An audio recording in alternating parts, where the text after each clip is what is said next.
வணக்கம்ப்பா. மாதவிடாய் அதிகமாக போகும் ஒரு சிலருக்கு. அவங்களுக்கு இந்த வாழைப்பூ நல்ல ஒரு மருந்துப்பா. அந்த வாழைப்பூவை மேல்பட்டையை கொஞ்சம் ஒரு 5-6 பட்டையை பிரிச்சுட்டு அப்புறம் அதை எடுத்து கொஞ்சம் கொஞ்சமாக சின்னதாக நறுக்கி ஒரு இவ்வளவு எடுத்து மிக்சியில் போட்டு லேசாக தண்ணி தெளித்து அரைக்கணும். அரைச்சி அதில் ஒரு 50 மில்லி சாறு பிழிஞ்சு எடுத்துக்கணும். எடுத்து மோரோட கலந்து காலையில் வெறும் வயிற்றில் குடிச்சிங்கன்னா 3 நாளைக்கு குடித்தா அந்த இது இந்த உதிரப்போக்கு அதிகமாக போகிறது நின்றும். துவர்ப்பு சக்தி அதுக்கு ரொம்ப முக்கியம். அப்புறம் பெண்கள் மட்டும் இல்லைப்பா, எல்லாருமே சின்ன பிள்ளைகள்லேருந்து ஆம்பளைங்க கூட வயிற்று வலி உடல் சூடு அதிகமாக இருக்குன்னா கொஞ்சம் மிளகு சீரகம் இதுகளை போட்டு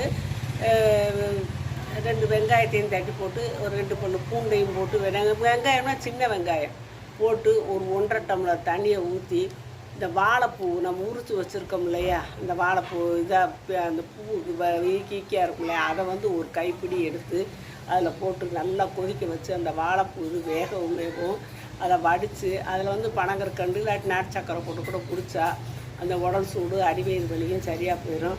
இது துவர்ப்பு சக்தி உடம்புக்கு சேர்றது நல்லது. இது நம்மள யாருமே துவர்ப்பே துவர்ப்பு கசப்பு சேர்க்குறதே இல்லை. பெரும்பான்மையாக காரம் இனிப்பு புளிப்பு தான் சேர்க்குறோம்.